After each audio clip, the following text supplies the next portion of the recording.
Hi friends, today let's solve problems related to network theory or circuit theory in 2017 AP ECET question paper. So what's the first question? Superposition theorem can be applied only to circuits having. Remember superposition, what exactly is superposition theorem?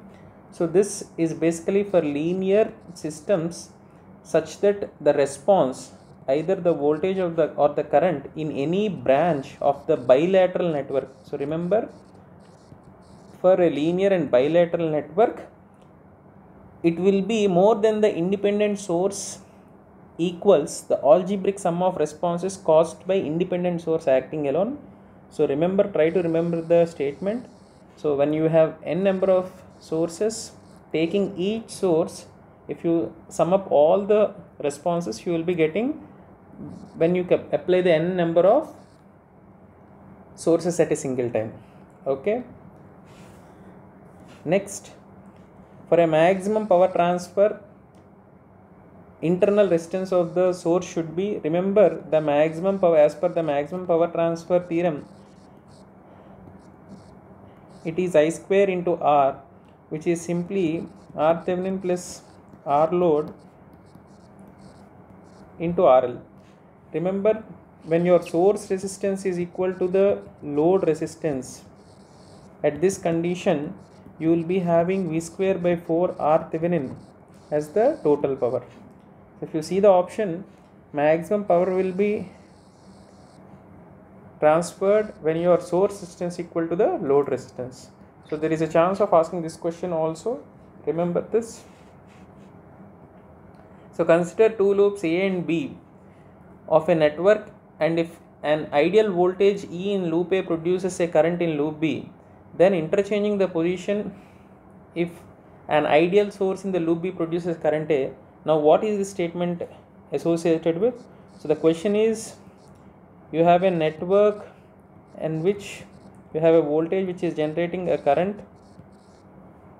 So A, B, C, D, the input port and output port. Now he is saying a current of I will be producing a particular voltage P in this case. So observe this, this is simply reciprocity theorem. It's not compensation, superposition or Millman's. So reciprocal, the concept of reciprocity comes into equation here. Next, application of Norton's theorem yields to, remember this is a very important question because it is related to transistors. If you remember the H parameter model of a transistor, you will be having an input impedance and a voltage source at the input end, and a current source and admittance in the output end. So I can simply say HRE into VCE, HFE into IB and HOE. So Norton's equivalent. So you have a current source and an admittance in parallel in the output end, and you have a resistance and a voltage source in series in the input end. So this question is based on the transistor H parameter model. Next, the imaginary part of an admittance is called, so remember the triangle, the impedance triangle. So you have reactance and resistance at an angle theta, whereas the admittance triangle will be having conductance and susceptance at an angle theta. So what is the question? The imaginary part of admittance is called susceptance. So see this, you have admittance, in the admittance triangle you have conductance and susceptance. Next, the Q factor of a circuit can be increased by, what is the Q factor formula? So Q factor is basically a dimensionless parameter. It does not have any dimension, and it describes how underdamped an oscillator or resonator is. So the ratio of resonator center frequency to its bandwidth is your Q factor. So if I decrease the denominator, automatically the fraction value will increase. So if I observe this, by decreasing the bandwidth I can increase the, so try to remember this formula, it will not have any dimension, and it is basically how underdamped an oscillator or resonator is.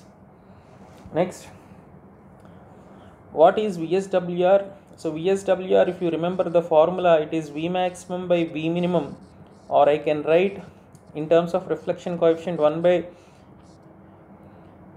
rho minus 1 by tau, 1 plus tau by 1 minus tau.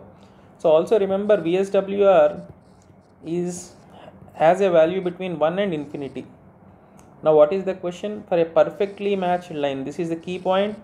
So perfectly matched line has a VSWR which is equal to 1, and for a short circuit or an open circuit and a mismatched circuit, VSWR will be infinity. So questions will be based definitely either on when VSWR is equal to 1 or infinity. Now what is our case? For matched line it is 1, so the answer is option 1. Next, if the load impedance in transmission line is ZL and Z0, now, and Z0 is the characteristic impedance, what is reflection coefficient? Remember, reflection coefficient rho is given by the formula ZL minus Z0 divided by ZL plus Z0. So this is a direct formula of your reflection coefficient. Next, in a series ohm meter, what is it? So series ohm meter basically has a reading between infinity to 0, and it has around 100 degrees of fluctuation. Now if you remember, the O marking is in the right hand side, and infinity marking is on the left hand side. Okay, this is how it looks, the series type ohm meter. So right hand side you will have 0 and left hand side you will have infinity. So the basic circuit diagram of a series ohm meter will be something like, you have a basic meter and there will be an potentiometer for your supply as such,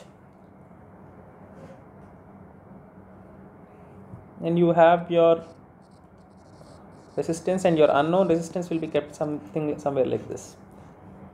Next, what is the concept of Q meter? This question is asked many number of times. Basically the circuit of a Q meter works on the principle of series resonance. So circuit of a Q meter will be looking something like this. You have your inductor and you have your capacitor and you have resistor. All the three are in series.